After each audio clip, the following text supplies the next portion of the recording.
Welcome to A Double and Dice with your host Kim. and Jocelyn. Pour your favorite beverage, Pull up a comfy chair. because we are ready to roll.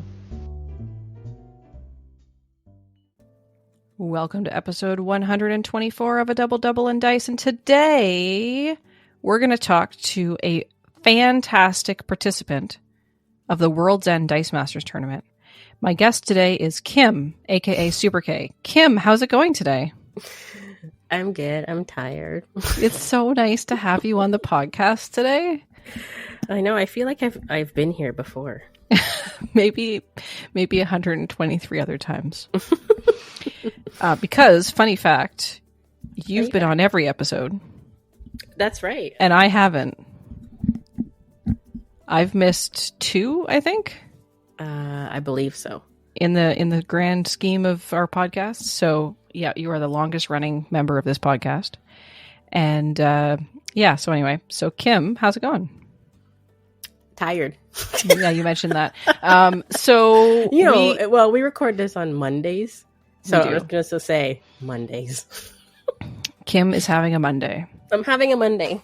For context, I am also having a Monday. My Monday was very long, and I got home about 20 minutes before we recorded this podcast, and I sat in my car for 10 minutes because there was a fox. Oh. There was a fox in the street, and I'm sure it would have been... Yeah. That's weird. Usually you hear about, not wolves. What's the other one? Coyotes. Coyotes. Well, funnily enough, last Monday night, there was a coyote. So... I have many stories about wildlife, but that's not what we're here to talk about today. Maybe we can save that for later.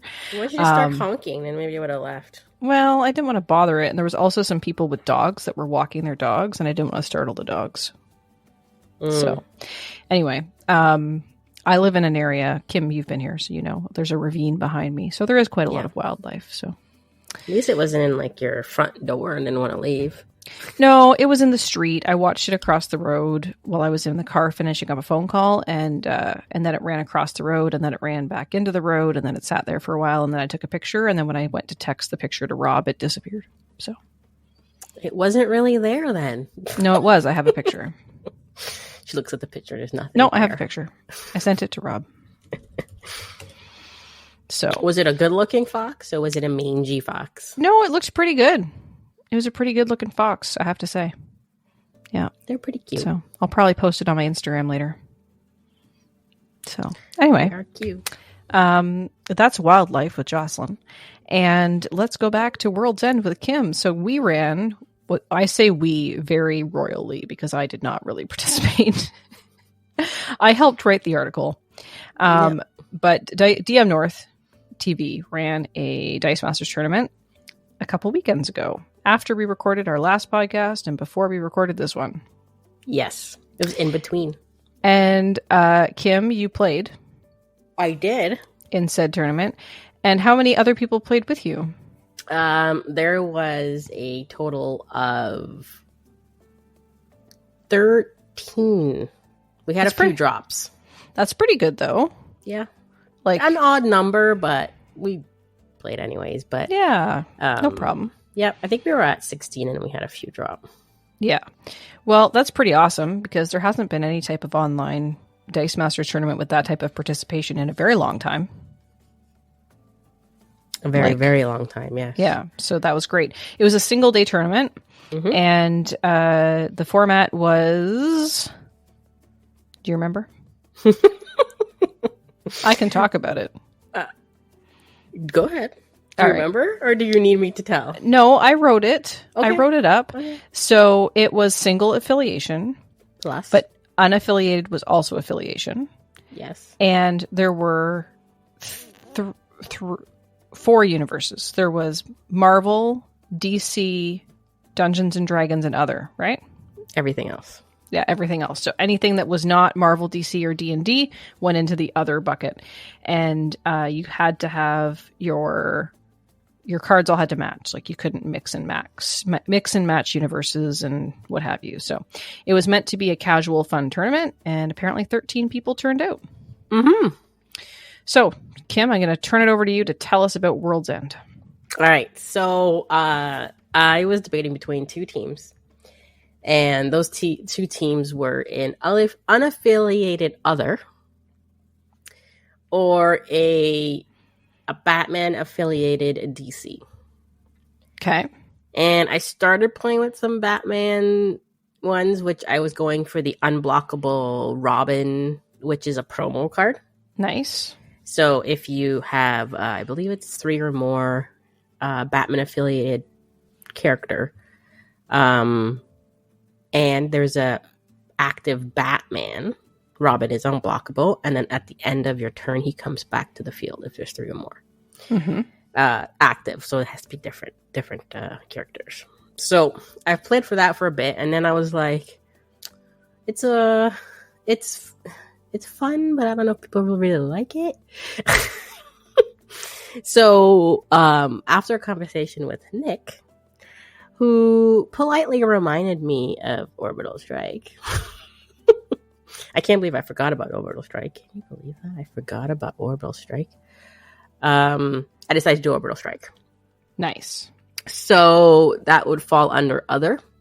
And it's an unaffiliated team. So I think most of my cards were from 6 of my cards on the team was from Yu-Gi-Oh! Nice. Which I don't own much of, probably less than 20 cards, dice. And about 4 of them were all blanks. So I had Lord of D, who's a 3 cost. 133, 144, 155 stats. And just before we go to get into that, Orbital Strike is pretty much, if people don't know, it's a card from which campaign box was that? Orbital Strike? It was from Battle of Warhammer, right? Yeah. What was DFU mean again? I'm having a brain stop of what Battle that for means. Ultramar? Yeah, but wasn't that like an old? No, you're thinking of Faerun Under Siege and Battle for Faerun, but I think it was Battle for Ultramar. Is that what the name of it is? Okay, so that card, it's a basic action card. So if you're not familiar with it, what it is you roll all your active character dice, and you deal damage to the opponent, straight to the opponent's life, and that number is all your roll dice that comes back on a character face. You add up all the A, and that's how much damage you do to your opponent. So if you roll good and you have a lot of characters, you could pretty much kill them in one shot. Anything that does not roll back on a character face goes to the KO. And everything else that rolls just stays back in their field as their roll state. And you get to skip your attack step. So if you do this, you cannot attack. Right, and it was ruled you have to do it in the main step, right? You have to do it in the main step, yeah. Because it stops you from attacking, so you can't attack and then roll it after. And then there's a double burst on there that says instead of skipping your attack step, if you roll double burst on it, you could only attack with one character. Mm-hmm. So if you wanted to. So that's Orbital Strike. So my team is based off of pretty much low stats cards, but low costing cards with high stats. Right. So that's what you need. Yeah. So so we went with Yu-Gi-Oh! Because actually they have good stats. So Lord of D was a 3 cost. Told you the stats on that. Not bad. 3, 4, 5 if you land it. Man-Eater Bug, who was a 2 cost. And he was a 2, 3, 3, 3, 5, 4. So again, if you hit it on a large, it's 5. Morphing Jar, which was a 1 cost blank, was mostly really not for rolling, but hoping maybe some double masks to help with purchasing or anything like that. But it has decent stats if I did roll it with Orbital Strikes. 2, 1, 2, 2, 4, 3 if you hit it on your high. And then my other blank was Injection Fairy, which was a 2 cost, 1, 3, 3, 3, 4, 4. She rolled well for me, actually. She was hitting her 4/4s. Nice. So those are all my blank cards. And I came across a really awesome Yu-Gi-Oh card called Goblin Attack. Oh, yeah. It's a 3 cost, and it says this monster must attack if legal. So if I rolled it with Orbital Strike, it's not legal because I can't attack with it. Correct. And then if a level 2 or higher monster damages you, I have to knock it out. So that's his ability. Interesting. His stats, crazy stats, is 4-1, 6-1, 7-1. So he was pretty much like my buy. Really. Wow. Yeah, he had some really high stats for a low cost. I threw in there to make even things cheaper, well, mostly to buy Orbital Strike cheaper because it's a 4 cost, is Blue Eyes, who's also from Yu-Gi-Oh! Blue Eyes is the exact same global pretty much as Dark Phoenix. Yep. It's pay and bolt and knock out one of your characters, to reduce the cost of the next you purchase by 2 energy. So that helped with mostly getting Orbital Strike because it's a 4 cost. Everything else is pretty cheap unless I had a lot of energy I could buy using that and then buy cheap stuff. So that helped me with cost. And then I threw this other card on there that I was just like, I couldn't find a 8th spot. So I just put him on there. Never bought him. Just so you know, I never bought him. Splinter from the Turtle set. Nice. His ability, he's a 5 cost, which is not too bad with a discount, but his ability was when fielded, your Bolt and Fist character dice get +1A until end of turn. So just in case I was rolling Orbital Strike and I fielded him the same turn, he could have buffed my Injection Fairy, Man-Eater, Goblin by +1. Cool. His stats is 5-4, 6-5, 7-7. So it's pretty good stats. But actually, I never bought him. And then the best card on the team, the go-to girl, I would say, is Becky Lynch. Nice. She's the 4 cost Becky Lynch that has Overcrush. Her stats are 5-5, 7-7, 8-8. And I did not use her just for the global, which I'll get into as I go through my games. But she does have a global, which is pay a shield. The first die you purchase this turn is added to your prep area instead of your used piles. So a lot of my cheap stuff was able to go over. So I can actually get a Becky. If I roll good turn 1, I can get a Becky turn 2 and brought over. That's awesome. Which is yucky when you think about it. It's pretty gross. So a lot of my characters, I would use that global to try to get it over with Blue Eyes, get the field at least prepped. If I can get 2 Beckys out there and a Goblin, that's when Orbital Strike starts to get purchased and brought over. And so, did you mention your other basic action? Did I miss that? Yeah, I'm going to go there. So my next basic action was Walk with Elias for the global. Okay. So Walk with Elias global is pay a mask once per turn. On your turn, add 2 psychic dice from a used pile to your prep area. Okay, perfect. You had more prep. Yeah. And it was interesting. And as I was playing through all of my games, I was probably the only one that really brought prep. Really? Yes, it was very weird that a lot of teams didn't have prep. I believe another team I played, which when I get into it, we'll see, may have had prep too. But 3 out of my 4 games did not. So interesting. Yeah, I almost forgot about it too, to use it. But the only downside to it is you gotta use it on your turn, right? So you have to have something in your use, and you have to have an extra mask. Which Morphing Jar could have helped if I didn't roll it, or if I rolled it double. So sorry. Usually when you play Orbital Strike, Kim, you try to have a spin-up global on your team. Yes, and to help you get to the higher levels. There was no spin-up available, I think, in other. Okay. Spin-up wouldn't have helped really with rolling with Orbital Strike. Oh, that's true. Right? Maybe I was thinking team up. Maybe you were thinking team up, yeah. Anyway. There was another one that I always use on for my Orbital Strike team, which was on the Warhammer, but it's affiliated, so I couldn't use it, where you pay something, and then all your characters get a buff. So everybody would have got a +1 when I rolled Orbital Strike if I used the global. Cool. But I was affiliated, so I couldn't use it. Aw. Wah, Yeah. wah. So this was my first time using a lot of Yu-Gi-Oh cards. I don't own much of the dice, so a lot of my stuff was proxy.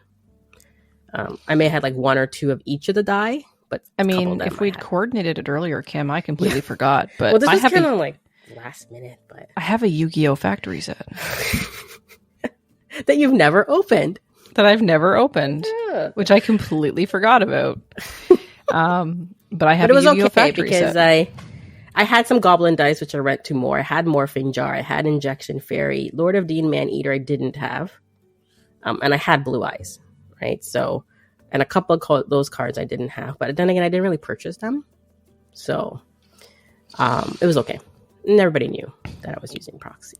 Cool. And you proxied using action dice? Yes. Yeah. Yeah. Tried to find the colors that match too. So, Yeah, and we should talk about that. Like when you're playing Dice Masters online, one of the things we sometimes do is proxy cards, and we recommend you use action dice because they have the burst faces, right? So there's the exclamation point, which would be level 1, and then there's the one with 1 asterisk, which would be level 2, and then 2 asterisk would be level 3. Is that how you do it? Yep. Yeah. Yeah. Sometimes if you can find the exact stats of another die, you can use it too, but you have to be exact. There used to be a website for that, proxydice.com or something. I don't know if it still works. It does. Really? Yeah, I'm surprised. It does still work. You can go, and that's the site. You can go there and still and put it in there and see. I wonder if it includes everything, like including the newest stuff from Secret Wars, or... Yes, I think it did. Really? I think so. You can look. I think a lot of the Yu-Gi-Oh ones were very hard to proxy. Yeah, I could see that. Because they had numbers on them too, which was weird. I don't know. They had them. Serial numbers. Yeah. Like, not cereal like you eat the cereal, but cereal like you have a piece of important equipment and has a number so that you can identify it. No. It's weird. Anyway. Yeah. But it was so, how many rounds were there, Kim? There was 4 rounds. Nice. And in the first round, I played a fella by the name of Gabe. He's actually a student. Okay. I think he's a student of M. Brewer. Oh, cool. So they were both playing in the same. I guess they were in school. I think they were in school playing, maybe. Nice. Yeah. So I played him first round. He brought a X-Men. Oh, sorry, no. He brought a villains team.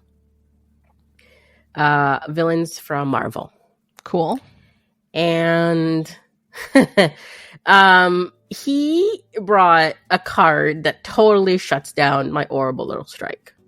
Can you guess what card that is? X-Men? No, villains. Mm-hmm. No, not off the top of my head. Remember, eh? No. Scarlet Witch. Oh, Scarlet Witch. What you wish for. So Scarlet Witch is a 3-cost, which is crazy. And while Scarlet Witch is active, during your opponent's roll and reroll step, your opponent must reroll any action that land on action phase and cannot reroll any action dice on energy phases. So she was trouble. I forgot about that. Yeah, I was able to buy, I think, 2 Beckys and a Goblin, but and the game started with me really having to attack with Becky because she had Overcrush, right? So get her fast, get her out. Hopefully she lands on her 8/8 and just try to push with it until I got my Orbital Strike out, and then he would eventually buy Scarlet Witch, right? So try to get as much damage as I can. Mm-hmm. The other problem on this team was Mystique. Mystique, super rare, from Dark Phoenix. She has a Team Watch ability. Yeah. Do you know what Team Watch does? It's a keyword. Yeah, team watch is when you field, when that person is active and you field someone that shares a team watch ability or something, same affiliation, you get to do the team watch effect. Yes, and her team watch effect was spin target opposing character die to an energy phase of your opponent's choice. Oh my gosh, control heavy So, team. could you imagine a villain's team?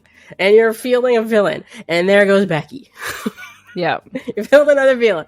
There goes Becky. So her stats are 1-1-1-1-1, but the thing is, like, Becky was rolling like a 5, and he took that damage. You know what I mean? And then he had other characters out to consume an 8-8, like Blob. Blob is like crazy 5-6-8 defense.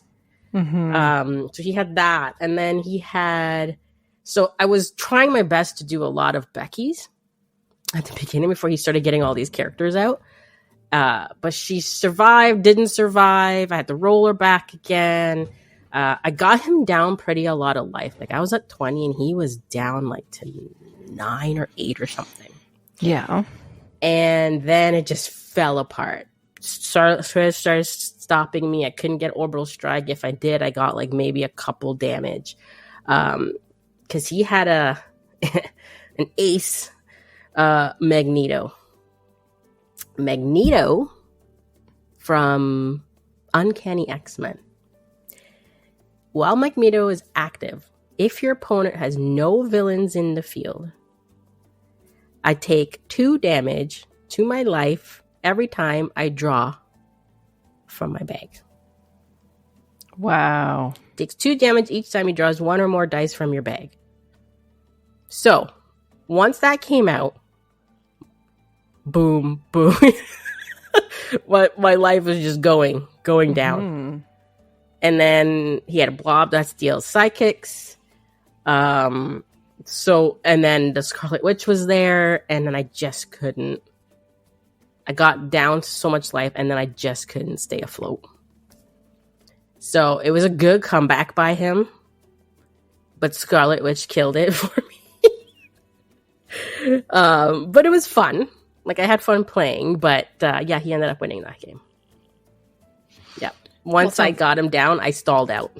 It sounds like an interesting game, and you really didn't have any removal planned on your team. It was really just orbital strike or bust. Yeah, because I could get Becky's quick, orbital strike, and go, right? Or force to actually attack with Becky. I mean, he consumed some damage because he didn't want to get rid of his mystique, right? Good chance you would roll it back, but she was taking my stuff out. Like, Becky's were going out. Becky's a shield. There was no shield globals to even help. So, yeah, it was a good game. And boom, got me from 20 to 0. And he was like at 8 or 7 or something. So, yeah. So that was pretty much like a defensive team, really. Round 2, I played Mr. Raw Travel. Fun. Yeah, Ryan. Ryan brought a D&D team, unaffiliated. So he had Magic Missile, which he bought 2 of. I can't remember if he bought 3 of. So Magic Missile deals 2 damage to target player or character. Yep. He has some attuned characters, Ovolo, Zandela.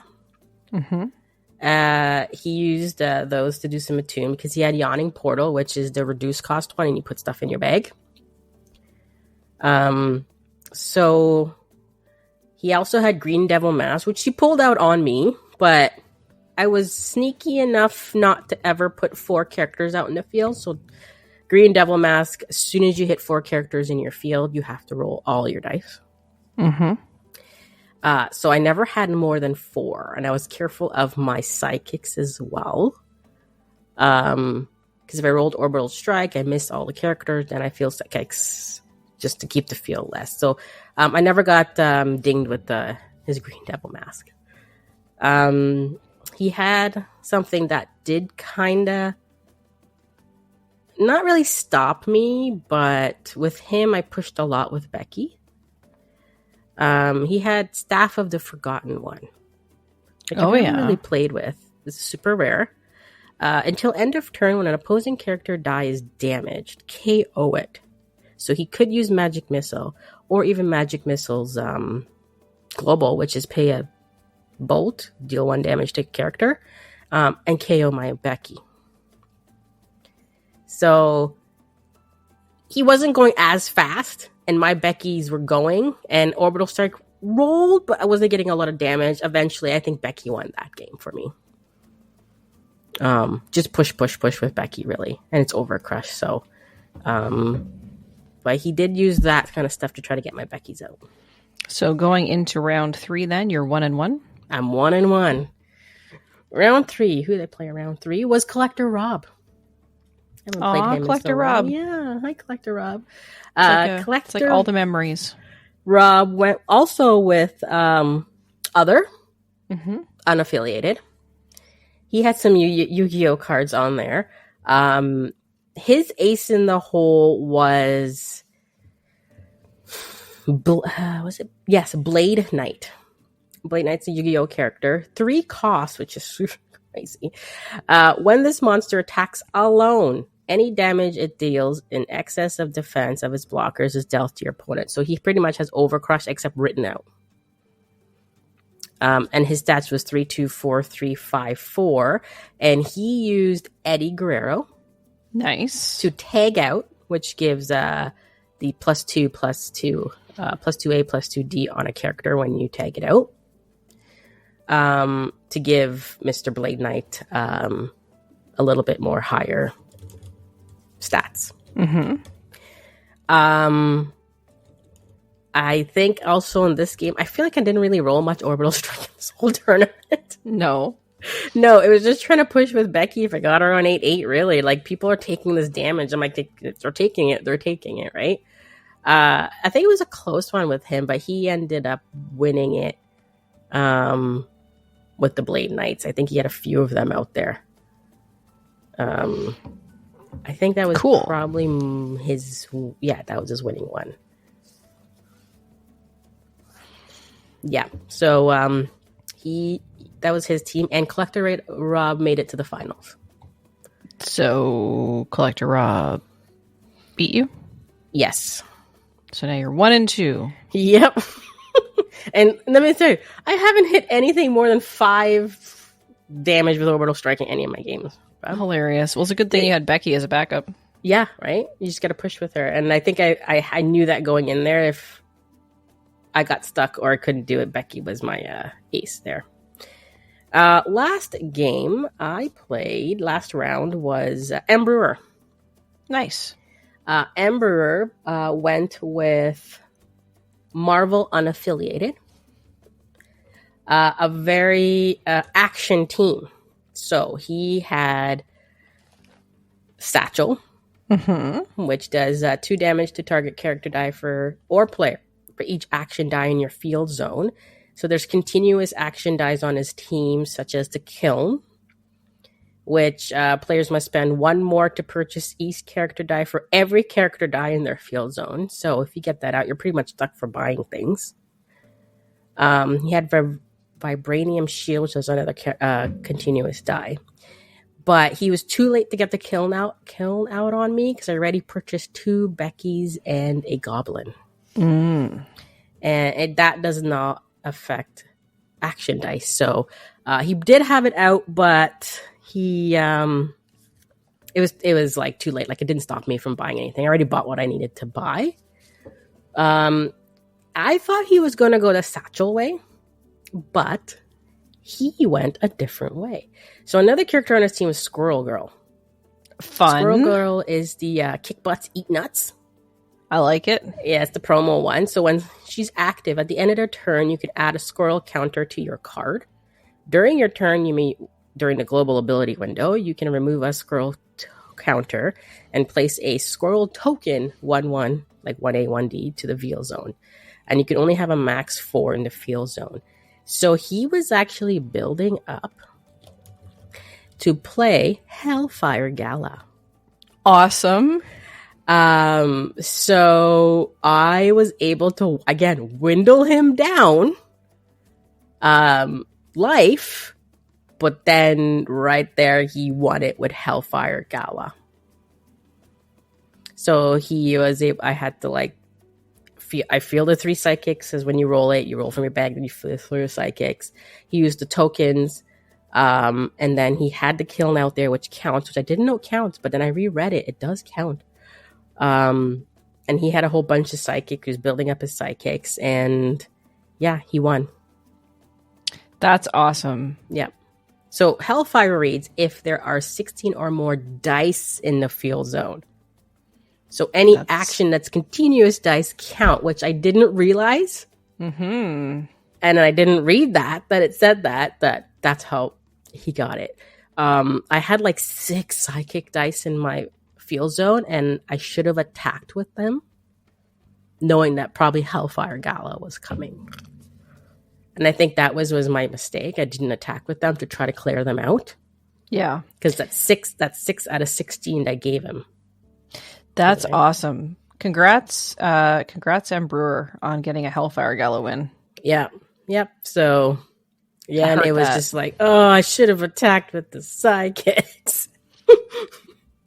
Or else he didn't have it that turn, and I think I pretended and I rolled my other turn, because I think of Becky's and all that stuff was coming. Which could have probably won, but I was just like, oh, I should attack with the psychic. So he ended up winning. Ended up 1-4.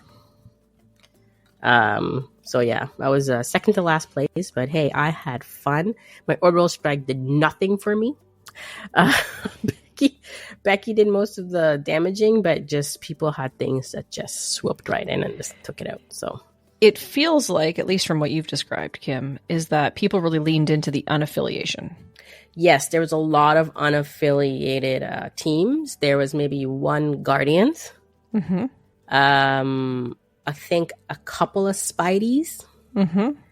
And maybe an X-Men. In addition to the villain you already talked about. Yes, addition to like other people who brought stuff. But yeah, a lot of the unaffiliated. A lot of people said they liked the unaffiliated, which I think was something we should have done lots of, like just play unaffiliated. Yeah, unaffiliated affiliation. I love it. It's I'm glad that it was well received, because normally when you play single affiliation, you hear other groups that have run tournaments in the past. It's like no villains, no X-Men, no unaffiliated cards, and it takes out so much of the card pool. And I get it; some of that stuff is super strong. Yeah, but we let everything ride. Yeah, except for the WizKids ban list. Bans, yeah, and I think that was the one only villain team was Gabe's. I think. Well, it sounds like it was an awesome time. And who officially ended up winning? Shadow Meld. Okay, congrats, Shadow. Yep. And congrats to Collector Rob on his runner-up position. Yep. Except he he went in there, but then he actually ended up 4th place. Oh, like strength of schedule or something? Yeah. The bolts and all that stuff. And gotcha. Well, congrats on making it to the final, Collector Rob, and congrats, Shadow Meld, on your win, and thanks to everyone who came out and played in this event. It was great to have some dice rolling again, and I was sad that I couldn't attend. I had a work thing, so that got canceled at the last minute, but it was too late for me to change my plans. So yeah, it was nice to roll some dice and people getting out and familiar faces and stuff like that. And I think was there any new ones out there? No, there was no new people that I didn't know, but it was nice to get people out though. Yeah, for sure. And I know there was some people that wanted to participate, but had already had plans for that date when we announced the date. So maybe we'll do another one. Yeah, we will see. And I don't know if Collector Rob, I asked him if he was going to do something next year. So we'll see. We'll see. For Breath Weapon. Yeah. Yeah. Cool. Well, that's awesome, Kim. So thanks for taking us through that. And it's great to see there was such a variety of teams, which is, I think, what we wanted. Yes. And casual. Yeah, it was pretty... Sounds like it was a fun, casual time. And that's the best way to play, in my personal opinion. All our videos are up on YouTube, so you can take a look at the gameplay. Awesome. That's awesome. Good stuff. So, should we jump into the dice bag? Yeah. All right, let's do it. So in our A Double Double and Dice podcast combo channel in the dmNorthTV Discord, we heard from Comics Mike, who said, love the share reference. Great job, ladies. So let's just turn back time to that one again. Then we heard from Collector Rob, who said, great episode. However, apparently, Kim, spoiler alert. It's not really a spoiler if you listened to the last episode. Apparently, you and I can't read. Oh, really? Yeah, because the fusion condition says you have to have 2 different fusion material monsters. Did it say that, really? I'm going to look. Well, 2 different people told us that, because we heard it from Collector Rob and we heard it from Jackalope Spam. So it has to be Baby Dragon and Time Wizard. You can't play just one of them and have 2 of those two to KO. For the fusion, the fusion keyword. Okay. You can look it up? Yeah, I'm going to look it up. Well, I remember reading that. We both read it. Now, I was traveling, so. Before your attack, you may move 2 different. Yeah, I guess we just forgot the word different. Yeah. So he said that, Kim said that you thought the baby dragon looked like the Thousand Dragon. Think of it as the baby dragon using the magic of time to become the Thousand Dragon. Collector Rob continues, ritual seems decent, but if you're moving a die that could have 2 energy on one side, then it's not much of an advantage. He's essentially a character that is guaranteed to be able to field on level 1 and level 2 with 1 die, either using the energy from the die to pay the fielding cost or the character face to do the ritual ability. Yeah, ritual's not really great. So, and then Nick Jackalope Span chimed in. There was also a misunderstanding. Sidekicks can be used for ritual.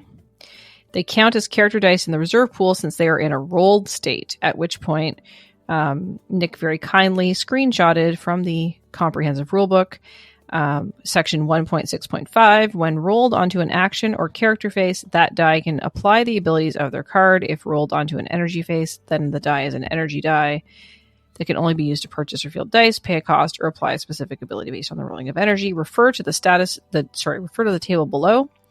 So sidekick die is on a character face. The status is a sidekick character die. On an energy face, it's an energy die. So you could move a sidekick to use, thus using a die with only 1 energy potential to use the ritual.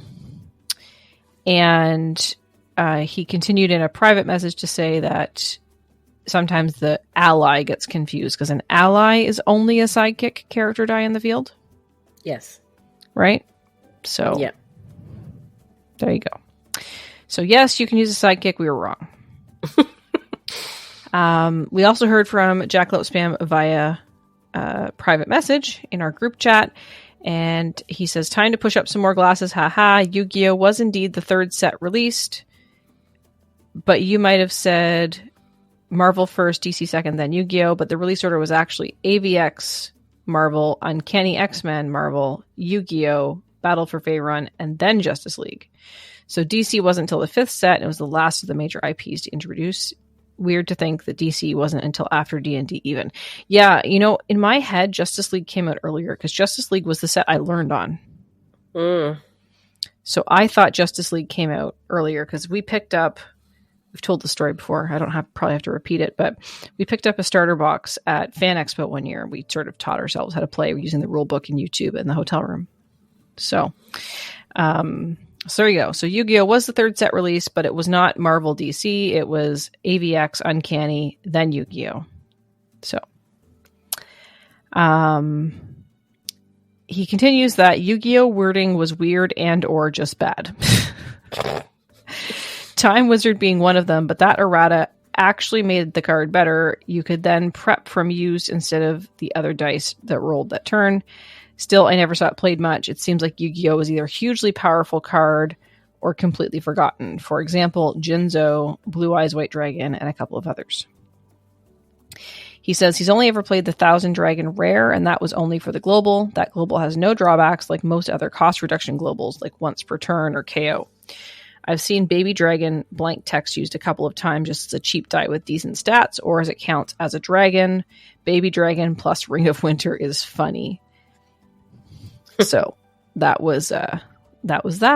So that was the feedback that we got on the dice bag. So thanks everybody for doing that. And also we did get our poll out on what we're going to call the next section of this podcast, but we haven't had enough responses yet. So please vote in our poll on Discord. Head over to dmNorthTV's Discord, go into the Double and Dice podcast convo channel, and we have pinned it, right, Kim? We did. Oh, pin that. So if you click on the pin, you'll see the poll, and we are looking for votes on what to call the next section of our episode, which is the other games that we play. Now, other stuff. The other stuff is what I have in my sheet here in our show notes. So Kim, why don't you tell us what you played since we last recorded? Nothing. That's not true. You must have played Saturday night board games. Yes, we played. I know you didn't play the night of the. No, we didn't play the night of the Dice Masters. We decided to take a break. But our other Saturday night, we played. I want to say Betrayal at Haunted House, but it's not. It's actually called. And I'm going to look it up because I don't want to get it wrong. It's Betrayal at House on Hill. Cool. The 3rd edition. So, and we were able to get all 6 people out, which is great because you want a lot of people to play this. So, it's a cooperative game until someone betrays you. Gotcha. So there's different scenarios, and you go through the scenario, and eventually it's called the haunt will happen. Once you hit a number on a die, and then once that happens, one of them, whoever triggered it, becomes the traitor. So they have something to do, and everybody else has something to do, but you don't know what each other has to do. And then you try to win it based on if the traitor's going to win or the other people are going to win. So cool. I ended up being the traitor. I ended up winning. Did you like being the traitor, Kim? This is my second time being the traitor. We played this 3 times online. I've twice now been the traitor. I don't mind being the traitor because it's actually pretty fun to try to see if I can get to go. Well, it's like 1 versus 5 people, right? Mm-hmm. So with a hidden agenda that you have to do. So I don't mind being the traitor. But I've been twice. So this kind of reminds me of the mind management game, Kim, which you didn't like. My management, though, is completely different. Because you're trying to find someone. This is not you trying to find someone. Okay. You're in a house, and you're like exploring this house based on the scenario. And you're trying to find items, and things will happen, and events will happen, and things like that. But eventually somebody betrays the group. See, so I think that if you played mind management and you played the recruiter role as opposed to the cooperative find the recruiter role, I think you would like it better.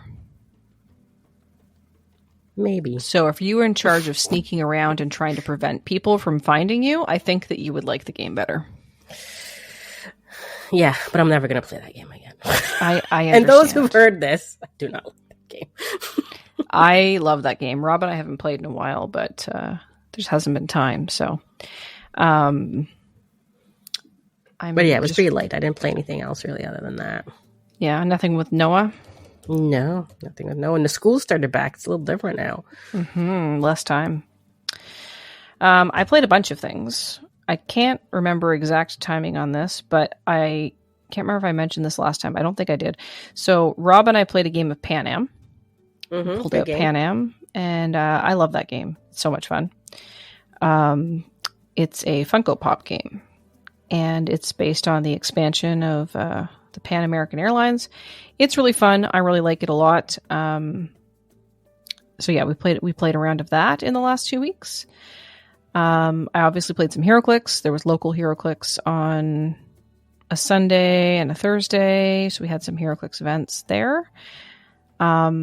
Just last night, Rob and I got some Star Wars Unlimited out. We hadn't played that in a while, so Rob pulled out the new it's not really new now, it came out this summer, but the new 2-player starter decks with the latest set. So we had a chance to run those, and that was a lot of fun. Then we played a couple of other decks that Rob had put together previously, so we had a good time playing that. So I got quite a lot of gaming in, to be honest. And then finally, the last game that I played, I'm calling Mouse Hunt. And I am saying this in quotation marks because it's not a game, it's there's mice in my back cabin. So I mentioned that I had more wildlife stories. So I don't go into my backpack cabin very often. It's a structure on the back of my house, and I'm getting ready to try and get it ready for winter so that I can, it's really nice because it looks over the ravine, and it faces west. So you get nice sunsets, right? Sun rises in the east, sets in the west. And so I was getting ready to sort of make it like my outdoor space. It's like, almost think of it like a sunroom. Anyway, I went in there and realized that I saw a bunch of mouse poop. So I vacuumed it up in hopes that maybe a mouse had come and gone. And then I found more mouse poop and realized the mice were still in there. And then I found a nest. So I thought that I had solved the problem. But guess what? There was still more mouse poop. So I was sort of keeping an eye on things and cleaning it. And it's an outdoor structure. It's not connected to the inside of my house in any way. But, I still want to be able to use it. So anyway, I was in there and I was looking around with my flashlight, and I happened to glance at the right angle, and I saw dozens of eyes staring at me. Oh my gosh. In the wall? So the structure doesn't have there's not like drywall or anything. It's an outdoor cabin basically. It's almost like a shed. It's just got really nice windows and stuff. So it's unfinished. There's no walls, but there's like, the walls are made of like 2x4s. They're not closed in, is what I'm trying to say. So above the window in the little workshop area, there was another nest that I hadn't seen yet because it was behind a shelf. So there was a shelf above the window, and I guess behind the shelf above the window, there was a little gap, and that's where they had made themselves a nice little home. So, yeah, I was not built to be someone that deals with mice. I'm just putting that out there. But I have become someone who deals with mice. But fortunately, Rob came over and gave me a hand. So the two of us he came over, he brought us tools. We got the shelf down. We saw the mice up there. We got the nest down. And then we were kind of looking around. How did you even do all this with the mice there? Like, didn't they not attack you? No, mice don't attack you. They're kind of timid. They just kind of watched. They were moving around. We went slowly. And by we, I mean Rob. Rob did all of the hard work. I stood there and just tried not to panic. With a gun in her hand. No, she's just waiting. There's no gun. One. There was no gun. I had a flashlight. So anyway, once we got the shelf down, they were kind of staring at us. They were mostly pretty small. I did catch a couple in traps previously, which I think were the parent mice. And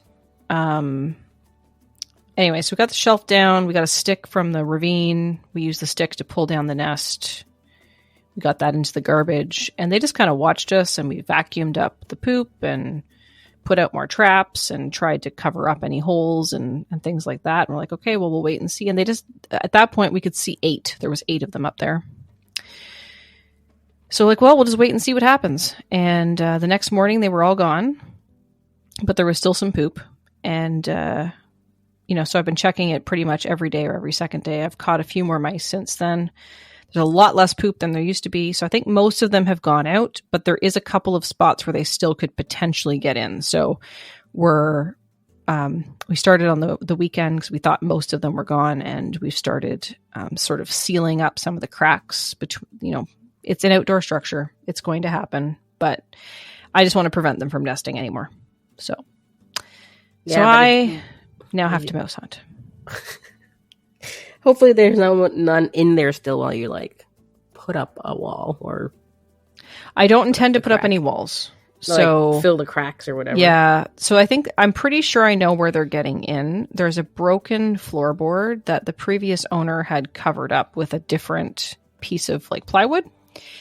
And I think what happened was the floorboard has sunk. So now there's a gap between the ground and that board. So they were getting in there. I'm pretty sure. That's where they were getting in. And that hasn't been fixed yet. So that's where I've put the trap, and that's where I'm picking up the most mice. So I've caught 4 now.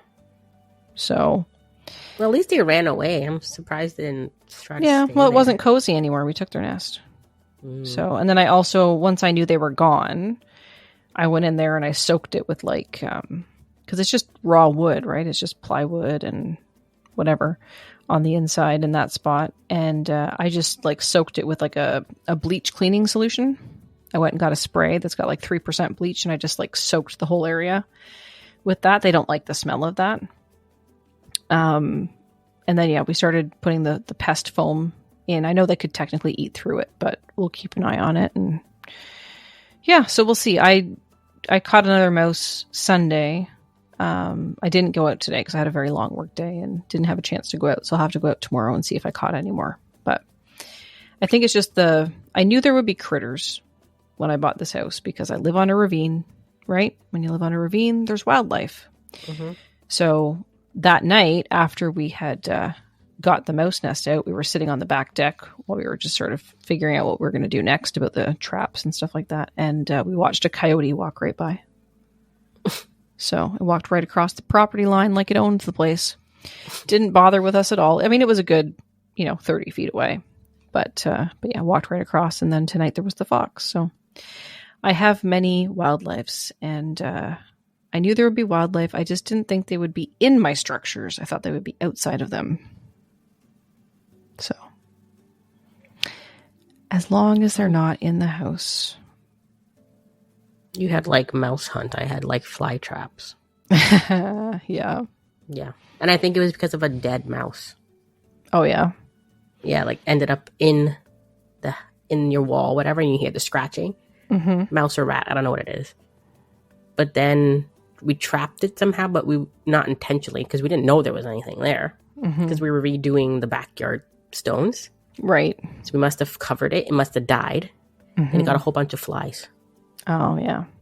In the house. And they were all sitting on the window, and that was just gross. And I was just like... Yeah, flies are gross. Yep. And then we pretty much, the same as you did with all the stuff, just cleaned everywhere just to get that.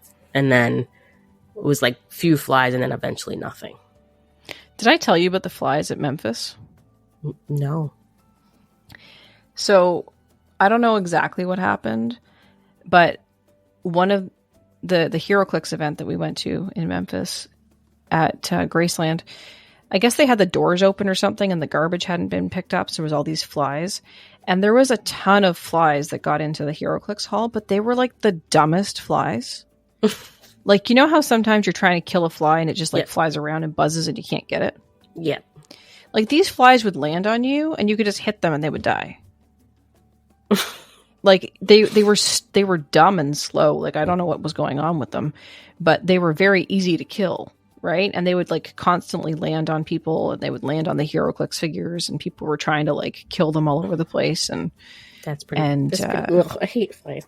Yeah. I mean, there weren't like a ton of them, but there was enough that it was a constant conversation for people. Like, did you get a fly? Or I killed this fly, or I can't believe how dumb that fly was that I was able to kill it type thing. So anyway, it was interesting. Because flies are usually very difficult to kill. So I don't know what was weird about those flies. So yeah. What I do, if there's like one random one that comes in your house when you open the door or whatever, I wait for it to get on like the window. Yeah. And then what I do is like trap it with like one of those like containers and then put a thing underneath. Yeah. And then go outside and release it. And yeah, I did that in the backyard. So I'm like, no, I'll open the door. So I'm like, but open it not too much, right? Another fly. So he opens the door, I get out, he closes the door. I let the thing out, I turn around, there's a fly sitting on the back of the door. I'm like, what the heck? I just let you out, and you're just trying to get back in the house? Yeah. I mean, I think in Memphis, too, it didn't help that it was raining the whole time we were there, so they were trying to be inside where it was not raining. And they're attracted to the light, right? So they're flying with the light on. So anyways, now we have a fly trap somewhere in our plug. Good plan. But we never caught any flies with it after the fact. Yeah. After we cleaned up and did all that stuff, we bought one, put it in, and we caught no flies after that. Yeah. Fruit flies, but no flies. That's okay. But it's gone. Yeah. It was very gross. I think I'm just going to have to keep traps out for the mice. Yeah. So, anyway, that was the least fun game that I played. I give you your trooper for doing all that. I would have hired someone. Well, I did contact a pest control company. I got a recommendation from my realtor, somebody that he'd used in the past. And I contacted the guy and I talked to him, and the price was not unreasonable, but basically all they do is they come in, they bait your place with this special bait that will, kill them. The mice will eat. Mm-hmm. And then they go and die. And apparently it doesn't hurt other types of animals. So if somebody else eats the mice, they're not going to die, like a hawk or something. Supposedly. Anyway, so the price was reasonable, but that's all they do is they just bait it. They don't take care of the nest. They don't do anything else. They don't seal up the holes. They'll point out where you should seal up the holes, but I'm like, I can do that myself. Yourself, yeah. You could buy the bait yourself. We did that and put it out. Yeah, I did put a mouse bait trap out in the space, but no one's gone into it. I put another one in the backyard, a bigger one to help them, and that one is being nibbled on. So yeah, I am a little worried that maybe the chipmunks are eating it, but oh no. I mean, chipmunks are technically rodents, so. Oh yeah. What happens is you just get really thirsty, you go to the ravine, and then they're gonna die. So we'll see what happens, but I gotta keep these critters out. I don't want any risk of them getting in the house. And I was pretty sure that there was a mouse nest being built in my recycling area. Did I tell you that, Kim? No. So it's not really fall here yet. Like, it's just starting to become fall. But I pulled out my recycling bins to put them. I have a little structure my recycling bins live in. And I pulled out my recycling bins to put them out by the door, or by the driveway, so that they could come get picked up. And all of a sudden, like out of nowhere, there was this like stack of old leaves and some other stuff in there. And I'm like, I think this is a nest. So I swept it out.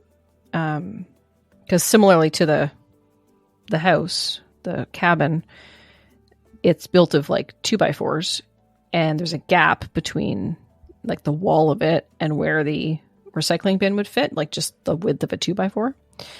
And that was where it was built. It was built vertically up there. So anyway, I swept it out and cleaned it up. And then 2 weeks later, I went to go do the recycling again, and there was another tall build of leaves that there really wouldn't be any way to put there unless somebody had put them there. So I cleaned those up, and now I haven't seen anything else there. So I'm just sort of keeping an eye out. Yeah. You gotta do it all before winter time. Yeah, they're looking for places to live. And my place is not invited. They are not invited. So they did not make me a pretty dress. They didn't help me get ready for the ball. They just made a big mess of my cabin. So they are evicted. And that's our critter talk for today. And that's our critter talk for today. So are you going to close us out, Kim? Yeah, I can close it out. Hopefully I don't forget anything. But before we close it out, we do have another tournament coming up. We do. It is not a Dice Masters tournament, but it does have dice in the name. Nice. Yes. Is it Dice Nice? Mice Dice? Mice Dice. That sounds like an actual board game that probably exists. Mice Dice. No, we're putting on a Roll into Battle, a Dice Throne tournament. Fun. Yes. So I don't know if you've ever actually played Dice Throne. I have not. So it is a dice rolling game, and you're pretty much battling, as Jordo puts it, yachts. It's like battled at Yahtzee. And you have some cards too that do certain things and upgrade your abilities on your character and things like that. And it's pretty much roll, and you're trying to attack your other opponent, and they also have a defense, and everybody has like different abilities, all the characters and stuff like that. And it's easy because it's played over a camera online. Mm-hmm. You can own it, but we do have proxies that you can use as well if you're willing to print stuff. But yeah, we're going to put that on similar to 2-team takedown format. We'll play it over 4 weeks. So 1 week is a round. So you have a week to play your opponent. And it's a bring 3 characters and ban 1. So what's going to happen is you bring 3 characters that you can't change for the tournament, and your opponent's going to ban 1 for the round. And you can't play those for any of the games in your round. And you have to just play the 2 and win with both of them. Got that?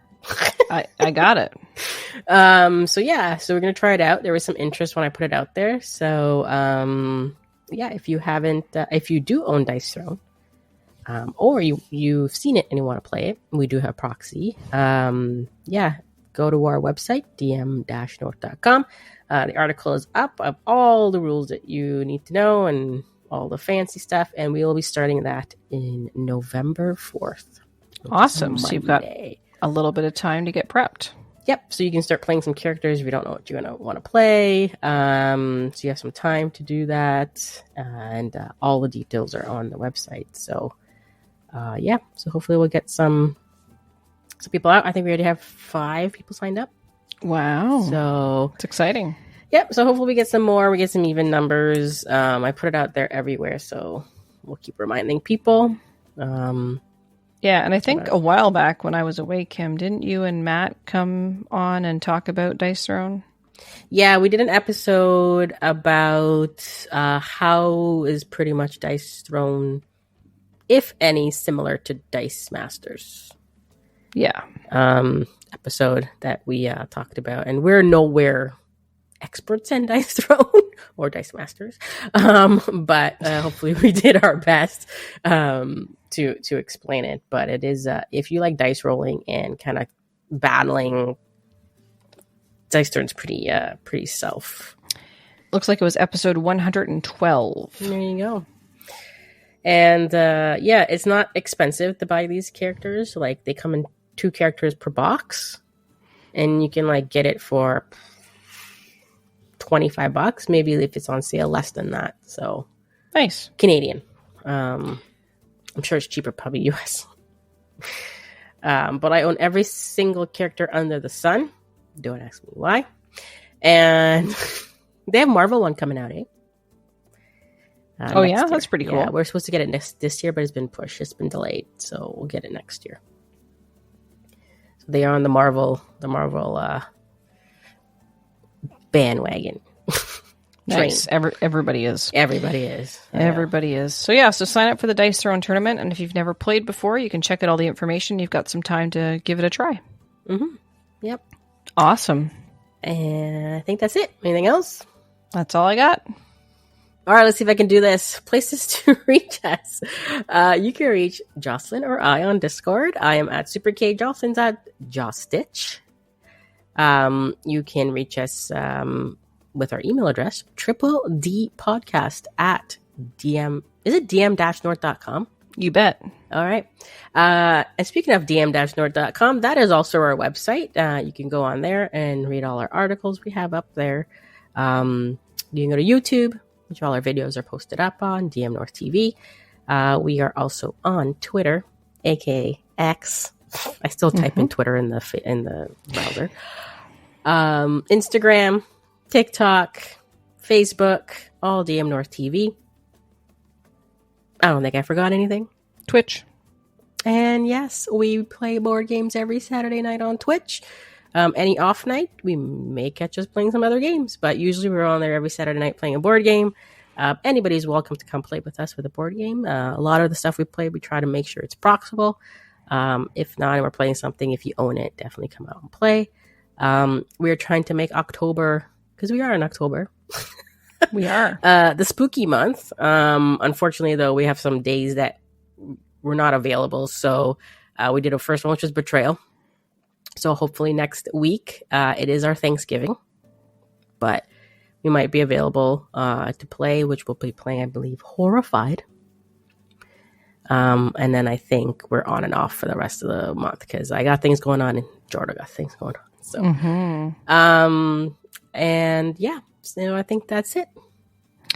I think you covered it all, and join our Discord, dmNorthTV. Yes. And until next time, on a double in dice.